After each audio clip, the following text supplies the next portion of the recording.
সময়ৰ পাতত লবা লিখি মোৰে মৰম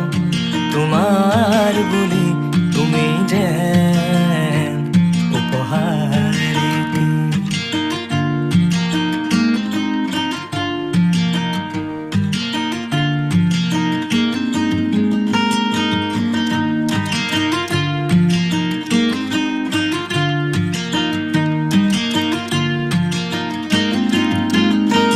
সুবাসে তোমাৰ সাৱটি যায় অনুৰাগৰ দুবাহু জোৰা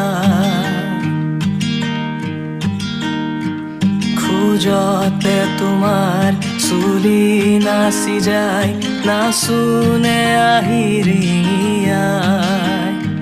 কাষে কাষে খোজ মিলাই